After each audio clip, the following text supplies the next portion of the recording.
Je suis ravie de t'accueillir, Sandy, avec ton livre Mauvais œil, donc que j'ai lu aux éditions Guy Trédaniel. Donc aujourd'hui, on va s'intéresser aux superstitions, à la bienveillance, mais aussi à la tatou-thérapie. Pour commencer, on est chez toi. Merci de nous accueillir, Sandy. Ta vie a changé, à toi aussi un jour. Raconte-moi un petit peu comment cette vie a changé. Alors, ma vie a changé depuis que j'ai compris que j'étais médium et artiste intuitive. Il m'est arrivé, comme beaucoup de personnes, d'avoir des ennuis à répétition qui m'ont fait prendre conscience que quelque chose clochait. Et ce quelque chose qui clochait était que j'étais atteinte du mauvais œil. Un phénomène que j'ai voulu comprendre et qui malheureusement m'a coûté beaucoup en termes personnels, émotionnels, dans ma vie matérielle aussi, car il y a eu vraiment des changements absolument radicaux qui m'ont poussé à vivre des choses très compliquées, très dures. Mais heureusement, par la suite, j'ai pu trouver une solution. Cette solution a été très simple. C'est que déjà, la première chose, j'ai accepté d'avoir un véritable problème de mauvais œil. J'ai vraiment voulu approfondir mes connaissances pour être certaine que je ne parte pas dans des profils très divers d'anxiété, d'angoisse, des problèmes plus médico-psychiques.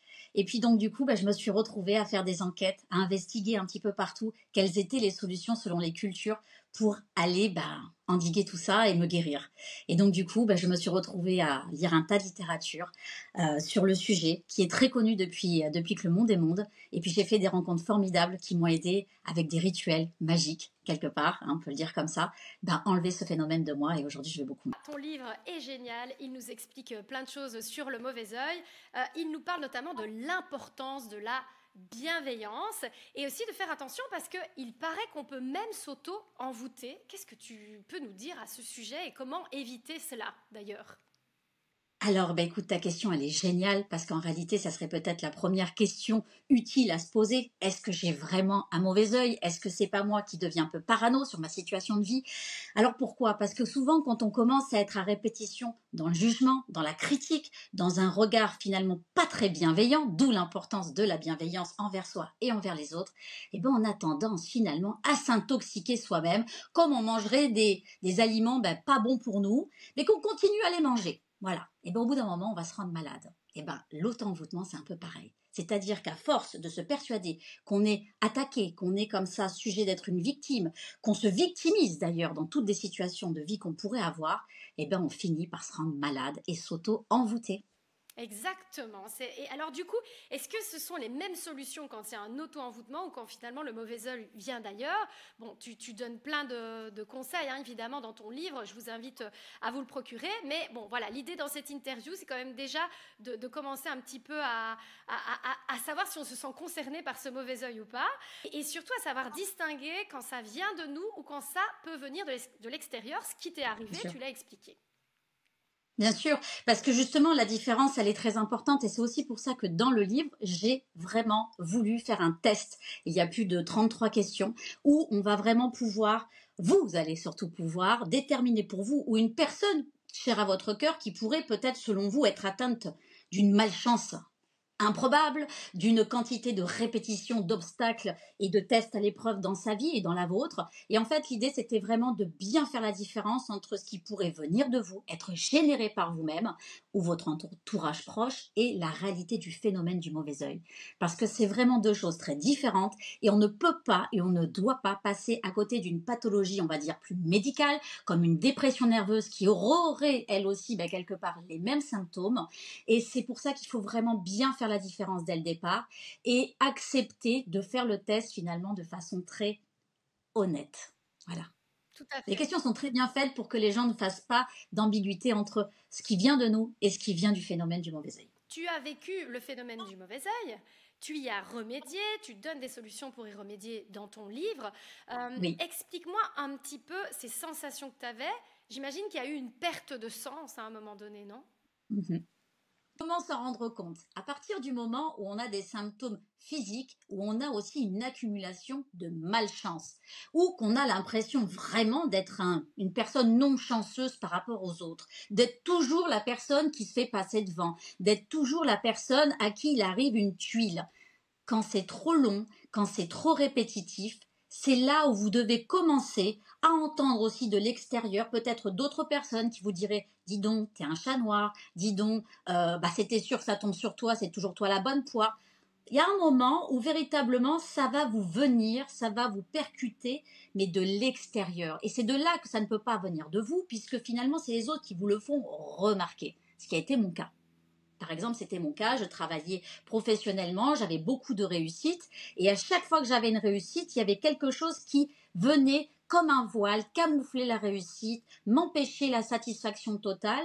Et c'est quelqu'un qui travaillait à côté de moi qui m'a dit un jour, écoute, je veux pas te faire peur, mais je crois vraiment que tu es un vrai chat noir. Donc c'est un peu comme ça que je m'en suis rendu compte la première fois. Et puis parce que je l'ai eu 2 fois dans ma vie, et les 2 fois ont été ensuite solutionnés avec des professionnels qui savent aussi travailler ce genre d'énergie, parce qu'on ne fait pas n'importe quoi à n'importe qui. Et donc c'est vraiment ça, faire d'abord un test pour être sûr qu'on n'est pas dans un délire, qu'on n'est pas dans un phénomène de nous-mêmes, de parano, de victimisation, parce que c'est souvent aussi des gros troubles psy. Ce sont souvent les mêmes qu'un début de dépression nerveuse, qu'un début d'anxiété, de pic vraiment très psychologique. Ça, c'est vraiment important de mettre le doigt dessus. Et puis voilà, une fois qu'on a bien fait le vrai du faux, c'est là où on va pouvoir passer à l'action suivante. Voilà, travailler sur l'anti-mauvais œil et se porter bonheur avec notamment tes mantras, en se disant que rien n'est impossible et en se connectant aux belles énergies à la sauce Sandy. Alors, c'est quoi se connecter aux belles énergies à la sauce Sandy et à la sauce Nancy, alors aujourd'hui, dans écoute, écoute, moi je pars du principe que plus on va être dans l'acceptation de notre destin, dans l'acceptation du fait que la vie ne peut pas être une vie pleine de confiture et de douceur. On a besoin aussi de grandir à soi dans la maturité et dans la pleine conscience. Donc plus vous allez accepter finalement que votre vie ne peut pas faire que vous soyez toujours le roi et la reine du banquet, que vous devez aussi accepter qu'il y a des gens plus prioritaires que vous selon votre situation, par exemple dans l'ordre professionnel, que en amour, vous ne pouvez pas exiger de l'autre, entre guillemets, qu'il soit voyant ou médium et qu'il aille déceler en vous ce qui vous fait tant de tourments et qu'il soit quelque part votre psy, votre parent. Finalement, ça aide à lâcher beaucoup de choses, à lâcher prise de façon générale et de moins se victimiser. Parce qu'il y a aussi un peu de ça beaucoup, Nancy, c'est que plus on s'alourdit la vie et la tête, moins on est dans le cœur, et moins on est dans le cœur, et moins on est heureux. Et ça demande pas d'argent, ça demande vraiment juste une ouverture de l'âme. Alors c'est facile à dire, en réalité non. Les trucs et astuces, c'est de se répéter tous les jours déjà que tout est possible d'être un nouveau chapitre, une nouvelle page d'écriture, qu'on peut modifier les heures, qu'on n'est pas obligé de les subir. Il y a 24 heures par jour. On peut choisir de les subir ou de les vivre à sa façon, en étant un peu créateur de sa journée. Et j'aime bien mon truc de base. Bon, c'est déjà de s'offrir un premier sourire. Ouais. Alors c'est quoi un premier sourire? C'est un peu un cadeau à soi. C'est le matin, on se lève, on est vraiment un peu en vrac, on est tous fatigués, de toute façon on dort plus assez, on est tous dans nos vies en anticipe trop loin, ça c'est pareil, gros piège. Mais le matin vous vous regardez et vous faites déjà un sourire. Vous vous regardez au fond des yeux, vous dites allez ma grande, allez mon grand, aujourd'hui on va se faire un petit truc sympa, on va pas se prendre plus la tête, on n'anticipe pas le rendez-vous avec le boss, avec le truc, avec la personne qui nous gonfle. On verra bien comment ça se passe. Ah ouais, ça fait du bien. Tu vois, Ça. un peu de Ouais. surprise finalement aussi. Un peu de surprise à la vie. Et bizarrement, moi je l'ai constaté, c'est aussi là où j'ai vu que j'étais atteinte d'un mauvais œil, parce que malgré les exercices, ça fonctionnait pas. Tu vois, la magie, la simplicité du cœur, elle se connectait pas. Donc ça aussi, c'est un symptôme à être attentif. C'est que si vraiment vous n'arrivez pas à connecter à votre cœur, vous avez l'impression qu'on est un peu anesthésié, il y a forcément une barrière, un obstacle qu'il va falloir lever. Voilà. Effectivement. Alors, s'il n'y a pas cette barrière et cet obstacle, tu vois, on est assez complémentaires, on pense exactement la même chose. Moi, je dis, pour avoir de bonnes énergies, il faut juste faire un coup de nettoyage dans ses pensées et dans ses mauvaises pensées, justement pour éviter de s'auto-envoûter et pour C'est vrai. aller chercher le meilleur du meilleur dans nos vies. Et c'est vrai que ça change tout, effectivement, comme tu le dis, le matin, sourire, et puis le matin aussi apprendre à penser à tout ce qui est bien, à être dans la Ah oui, gratitude. Ça ah oui, change tout dans bien nos sûr. énergies pour toute la journée, concrètement. Alors, Oui, puis ça te permet de te protéger déjà de toi-même.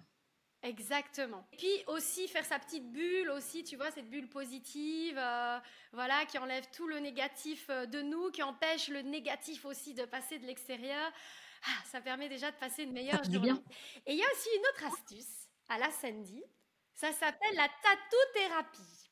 Ah, C'est une mais ça c'est méthode que tu as créée, qui a a priori 10 ans, qui est plus de carrément 10 ans. déposée, protégée à l'INPI. Alors ça Voilà. m'interpelle énormément parce que moi je crois en la puissance des symboles, en la, par exemple celui-ci, T'as raison. en la puissance des intentions par les mots. Exemple, le matin je me lève, je bois un verre d'eau et je pense joie. Et je crois que toi, du coup, la tatou-thérapie, finalement, c'est la puissance du symbole et des fois du mot sur la peau. Raconte-moi un petit peu cette aventure. Alors justement, bah, tu sais que ça a démarré finalement, c'est drôle parce que je viens de me rendre compte, et c'est un scoop pour toi Nancy, que je crois que ça vient de démarrer à cause de mon premier mauvais œil. Ça m'étonne pas. Alors c'est Thérapie, hein. marrant, ouais, je te jure, c'est très drôle, je le conscientise aujourd'hui tout de suite maintenant, c'est génial. C'est avec toi, c'est cool. Pourquoi? Parce qu'en réalité, j'ai eu une carrière professionnelle absolument génialissime dans le tatouage. Je faisais des concours que je réussissais, je faisais partie des meilleurs artistes de France sur de conventions. C'était fabuleux, j'avais tout, mais j'étais tout le temps insatisfaite et c'est ce que je disais, j'avais pas le cœur qui rayonnait avec ça. Et puis c'est là où ma collègue de travail m'a vraiment dit, regarde, il y a un truc qui cloche. Et bien là, en fait, je m'étais complètement fermée de tout. Et j'avais demandé, comme une intention, on va dire, à l'univers, au guide, à ce que vous voulez. J'ai dit, écoutez, c'est pas normal. Il y a un truc qui déconne. Il y a un truc qui déconne. Il y a un truc qui déconne. Il faut que j'aille plus loin dans ma recherche. C'est pas ça ma voie. Il faut que je trouve le bon filon. J'ai quand même fait 6 ans de formation à l'art-thérapie. Je devais être art-thérapeute. J'ai eu un accident de voiture qui a fait que le dernier jour, on va dire, où je devais terminer, valider définitivement mon parcours pour avoir la plaque et me lancer dans le truc, eh ben, j'ai eu un accident de voiture, ça s'est arrêté là. Alors j'ai pris ça un peu comme une punition au départ, hein, soyons bien clairs. J'ai dit, punaise, autant d'années pour ça, c'est pas possible, il y a un truc, je suis noire jusqu'au bout du chat noir, quoi. Et puis en fait, ma collègue qui travaille avec moi depuis des années, elle me dit, mais qu'est-ce que t'as pas compris en fait? Il y a quoi que tu comprends pas? Il y a quoi que tu comprends pas? C'est sur un plateau. Tu travailles depuis des années des symboles, donc de la tatouthérapie que je faisais en cachette. Parce qu'il faut se dire qu'il y a plus de 10-15 ans, quand on parle de witch, de tout ça dans les conventions de tatouage, moi, on se moque de moi. On rigole. Ils me voient y arriver avec écrit symbole talisman chaman, ésotérisme, guérison divine. Mais ils se marrent. Et ils ont raison, parce que c'est très drôle. Mais moi, intérieurement, on me dit non, non, Sandy, c'est parce qu'il ne faut pas que tu fasses de l'individuel, il va falloir que tu crées un outil pour beaucoup plus de monde. Donc ça, on pourrait penser que voilà, que c'est un petit peu voilà, Non. farfelu. Mais non, c'est une mission de vie. On est dans enquête de sens. C'est le sens Ah mais que là, tu donnes à ta vie et qui redonne du sens à la vie des autres. C'est ça la thérapie aussi, hein. bah, si tu veux, là où c'est génialissime, c'est que moi, finalement, je n'étais que l'outil. J'insiste toujours là-dessus. Je ne suis qu'un outil. Il y a rien de glorieux là-dedans. Mais c'est sincère, c'est pas une fausse humilité. Il y a rien de glorieux. Je m'installe, je prends un stylo, et là sont sortis les 100 premiers symboles de la thérapie, mais en quelques heures, quoi. Et je disais, mince, j'avais tous les mots-clés. Je dis, comment je vais l'amener, ça? Comment je vais l'amener?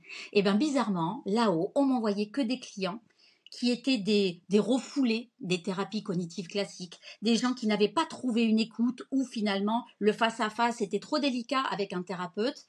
Et en passant par le corps, il y avait un autre discours, il y avait un autre dialogue, plus invisible. Mais comme j'étais médium, c'était facile pour moi d'interpréter les émotions. Donc du coup, j'ai créé, donc bah, là c'est l'oracle justement qui est aussi chez Très Daniel, mais en réalité il existe 366 symboles où je peux faire des cartographies astro-karmiques, où je peux aider les gens à débloquer une situation. Hein, voilà, moi, ma médiumnité à moi, elle excelle dans la compréhension de l'être. La personne qui doit réharmoniser, on va dire, son corps, son âme et son esprit. Voilà, ma médiumnité, elle sert à, comme un guérisseur des émotions, d'aller mettre vraiment la lumière là où ça bug. Et après, on décante et on approfondit les vraies priorités. Donc ça redonne de l'élan.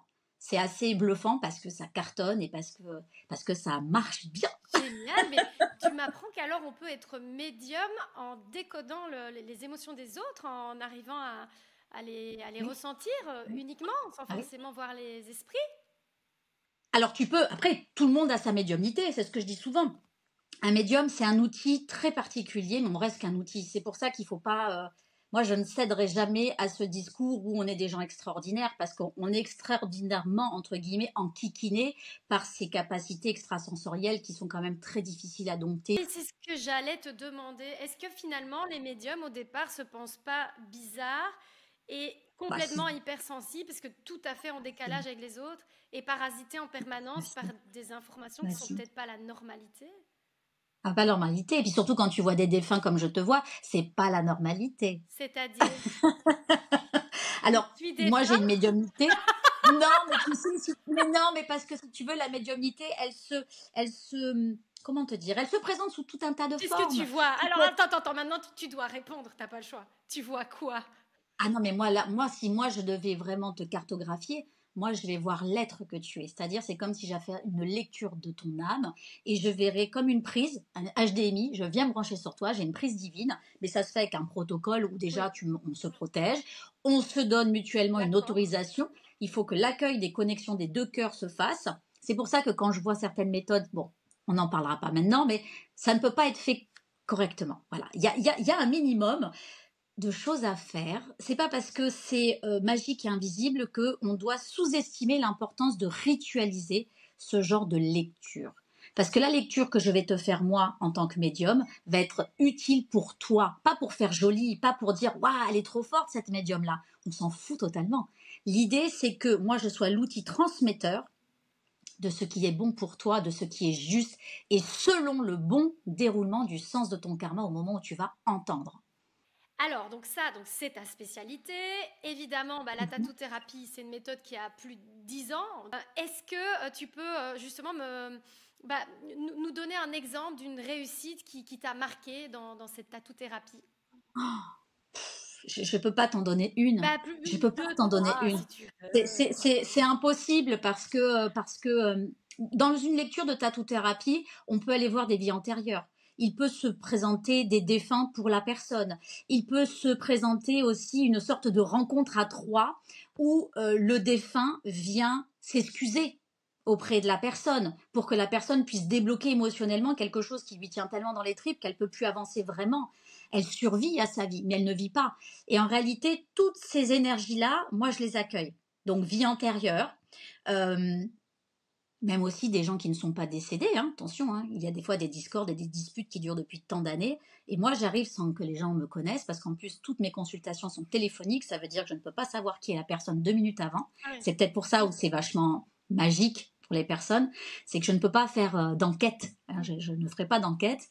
Et moins je les vois, plus je ressens dans mon corps tout ce qui s'y passe, tout ce qui est nécessaire à transmettre. Ça peut être aussi un état de santé, ça peut être aussi de temps en temps des coups de pied au cul, Nancy, c'est vraiment le terme, parce qu'il y a beaucoup de gens aussi qui s'encroutent dans une victimisation qui n'a plus lieu d'être et qui nécessite à un moment donné que quelqu'un de complètement neutre leur dise écoutez là, vous êtes complètement à côté de la plaque.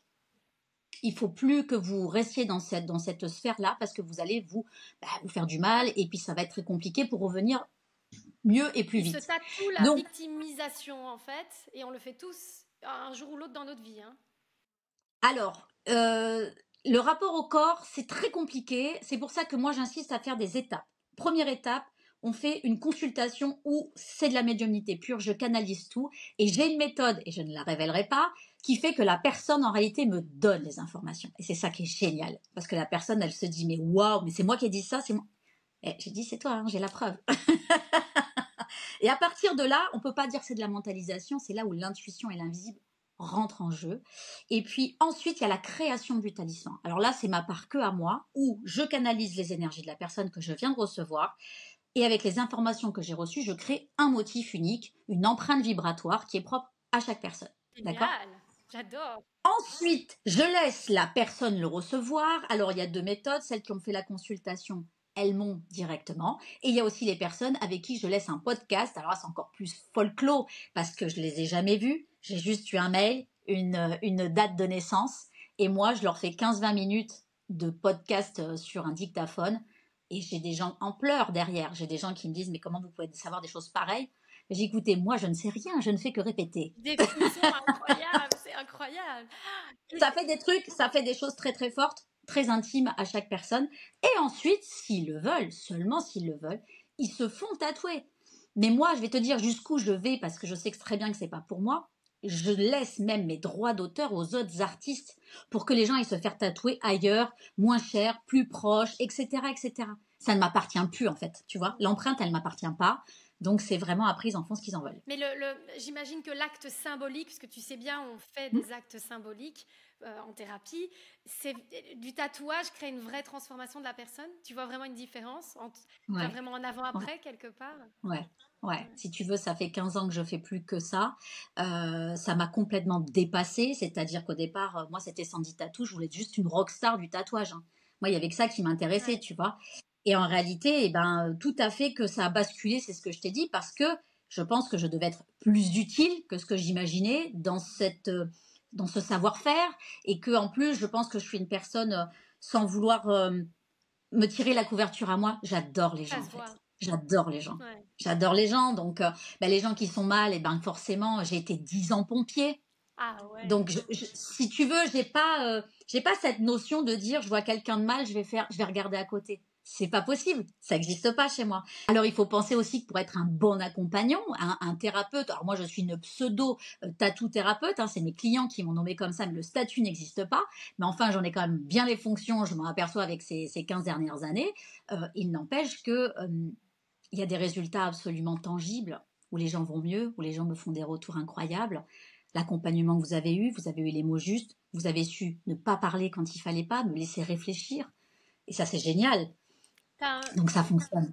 Ouais, Tu as un ça magnifique fonctionne. univers, tu as plus de 20 000 abonnés sur Instagram, on sent que tu es Oui. très très active. Euh, Comment tu as fait pour un jour assumer ce déclic que tu as eu spirituel? Parce que c'est pas évident, hein. Tu parlais toujours de ce côté terre à terre important, hein, toujours vérifier si c'est pas une maladie mentale, si nanana.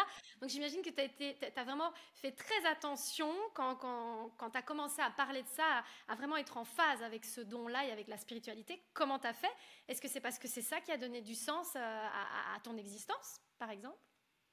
Alors non, parce que du sens dans l'existence, j'en ai toujours eu. C'est-à-dire que j'ai pas forcément eu la vie la plus idéale, hein, comme beaucoup de personnes, mais par contre j'ai toujours eu foi en la vie. C'est très bizarre. C'est-à-dire que toute petite, je savais déjà que j'étais arrivée pour continuer, on va dire une histoire, pas Incroyable. pour. Ouais, j'ai jamais été quelqu'un qui pensait toute petite. Je me souviens d'un exemple que j'ai déjà dit dans une interview parce que ça m'était revenu en maternelle.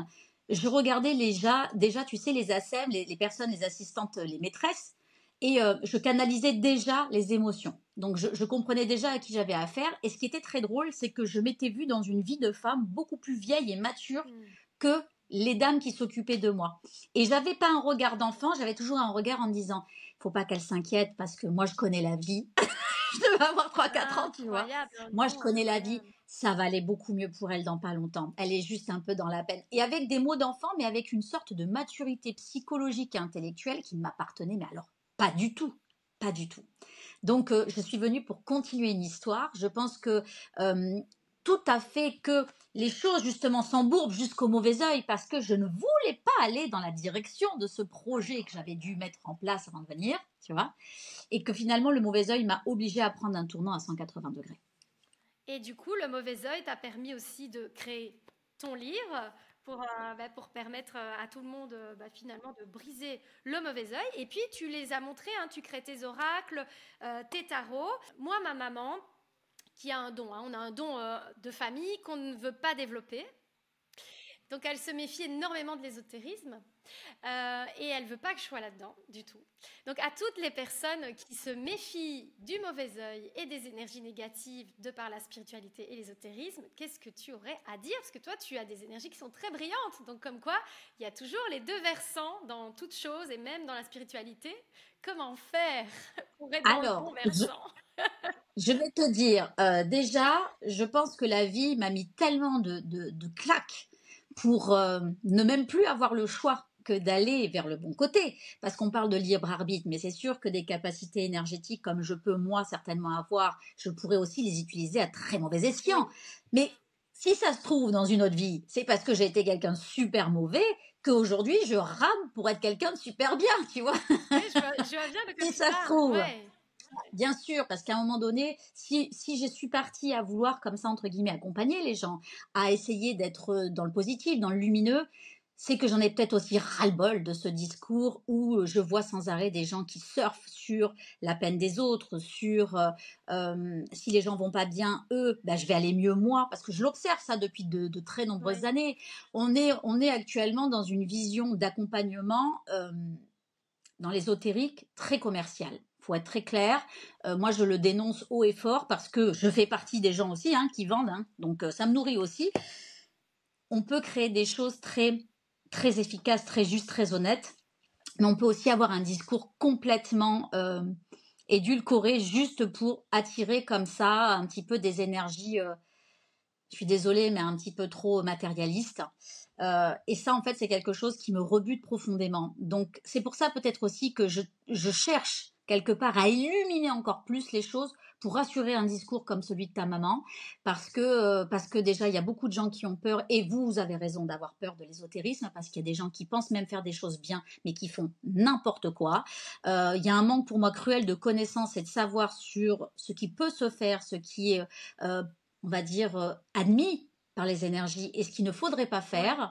C'est pour ça, si tu veux aussi, que je multiplie beaucoup, beaucoup, beaucoup. Alors, c'est pas que je ne vais pas faire la mèche, j'ai pas moi, j'ai juste un point de vue. C'est un point de vue que je propose, mais il essaye toujours d'être très simple, mais c'est surtout pour vraiment bien faire intégrer, faire ressentir aux personnes qu'on ne fait pas n'importe quoi et qu'il faut surtout pas imaginer que parce que c'est invisible, ça n'a pas d'impact. d'impact. Au Au contraire, contraire, oui, au effectivement. contraire.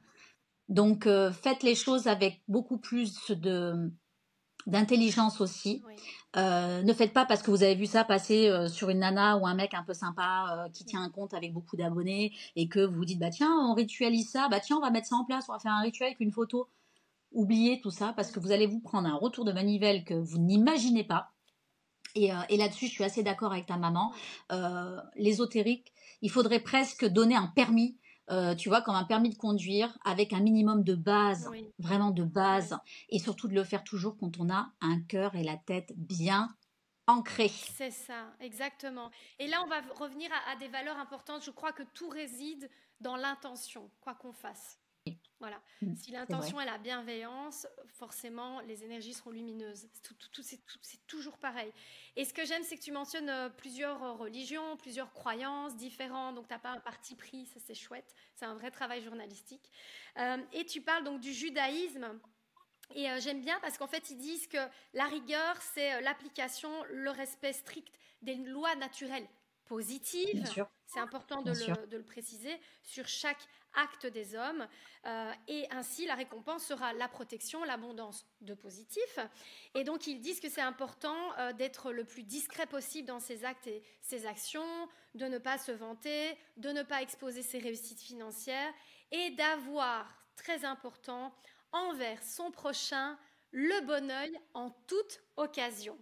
Or, Sandy, je pense que tu l'as vécu aussi. Des fois, on a beau tous les jours essayer de cultiver cette bienveillance et cette lumière, on va des fois avoir en face de nous des personnes qui sont dans des énergies un peu négatives et qui vont venir et on va vraiment bien sentir qu'elles ont besoin de nous attaquer.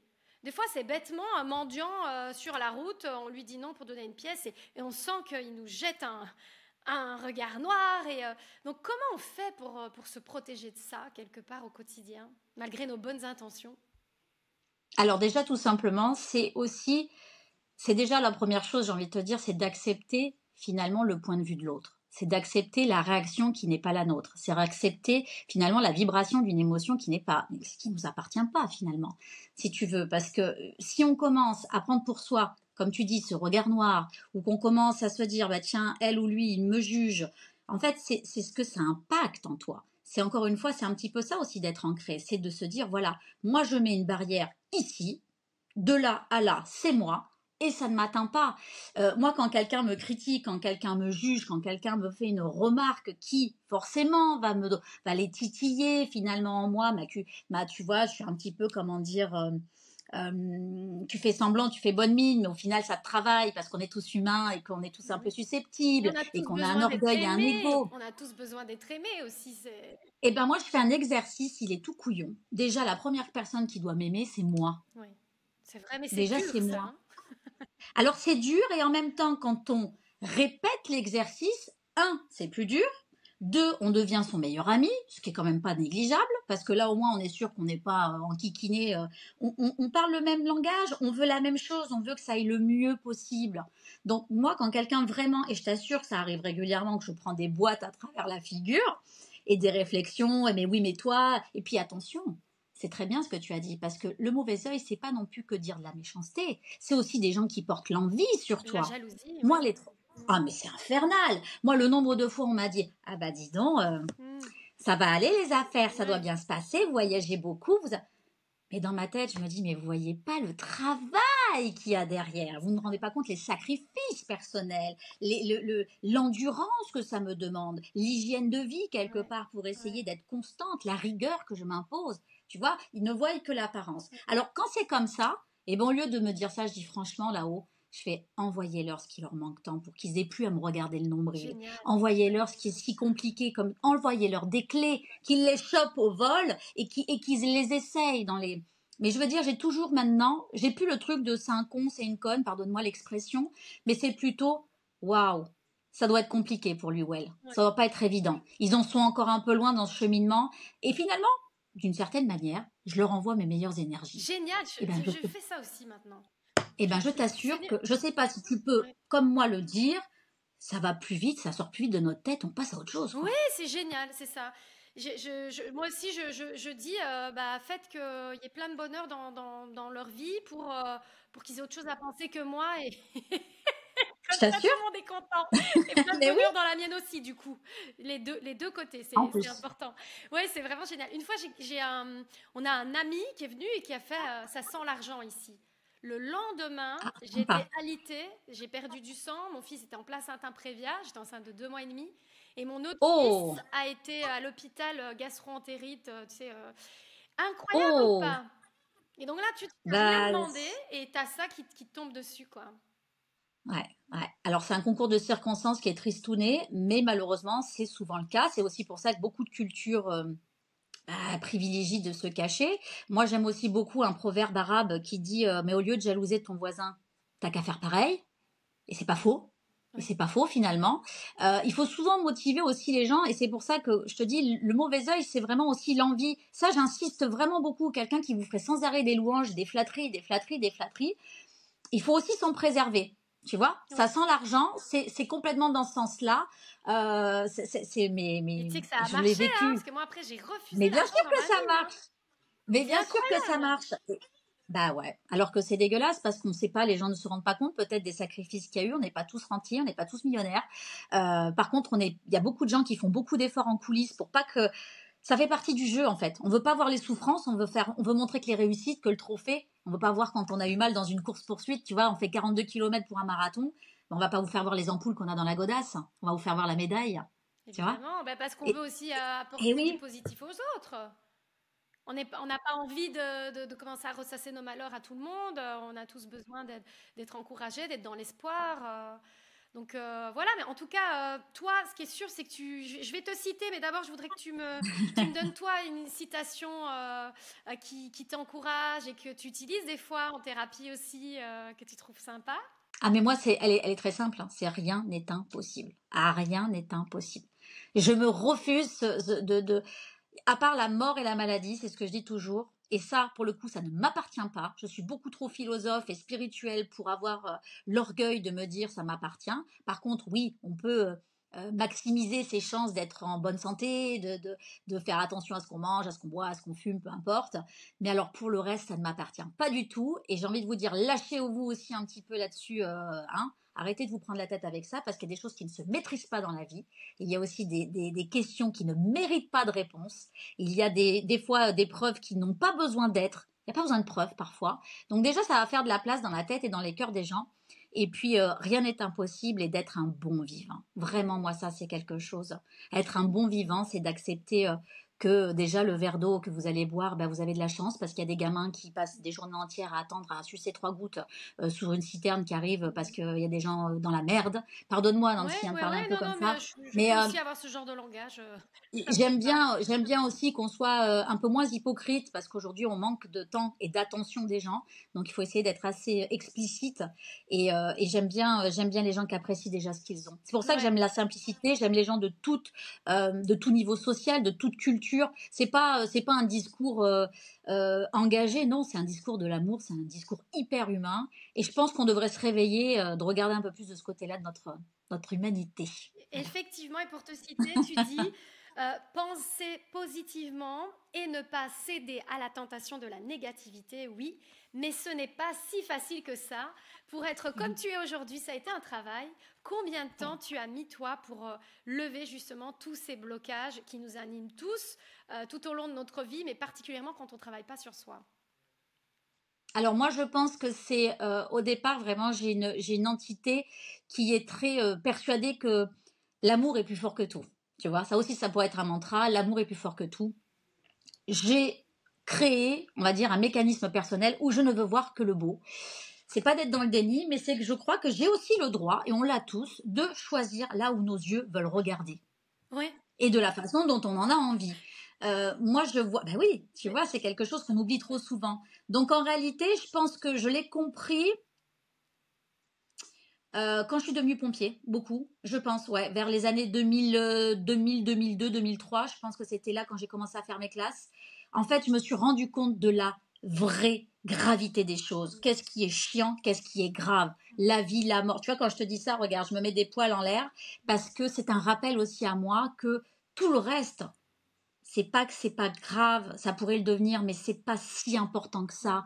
La valeur, ce n'est que dans la vie, et le reste, c'est de l'ajustement, c'est du détail. Et je pense que plus j'ai pris conscience de faire ce distinguo entre ce qui est pénible, chiant, un peu chiant, voilà, tu vois, un peu bloquant, et ce qui est grave, ça a métamorphosé ma vision personnelle. Ça a calmé les alarmes à l'intérieur, ça a apaisé beaucoup, beaucoup de mes anxiétés aussi, tu vois.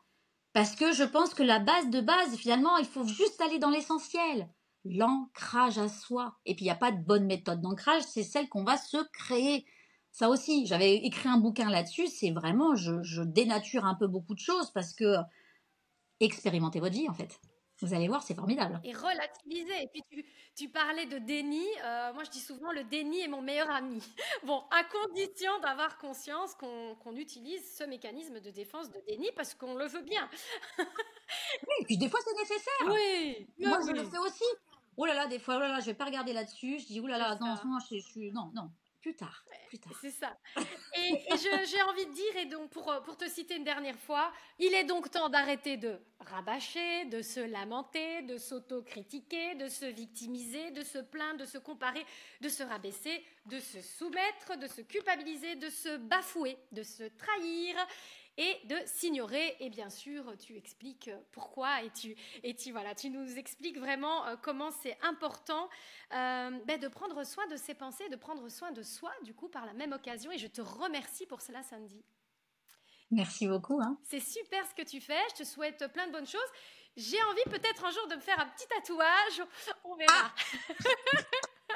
Je chauffe mes mimines. Eh ben, merci Sandy. N'hésitez pas donc Merci à toi. à acheter son livre. Le lien est dans la description. Et puis à vous abonner puisque je vous donne rendez-vous tous les mercredis 20h sur cette chaîne. À bientôt. Merci Nancy. Merci à tous.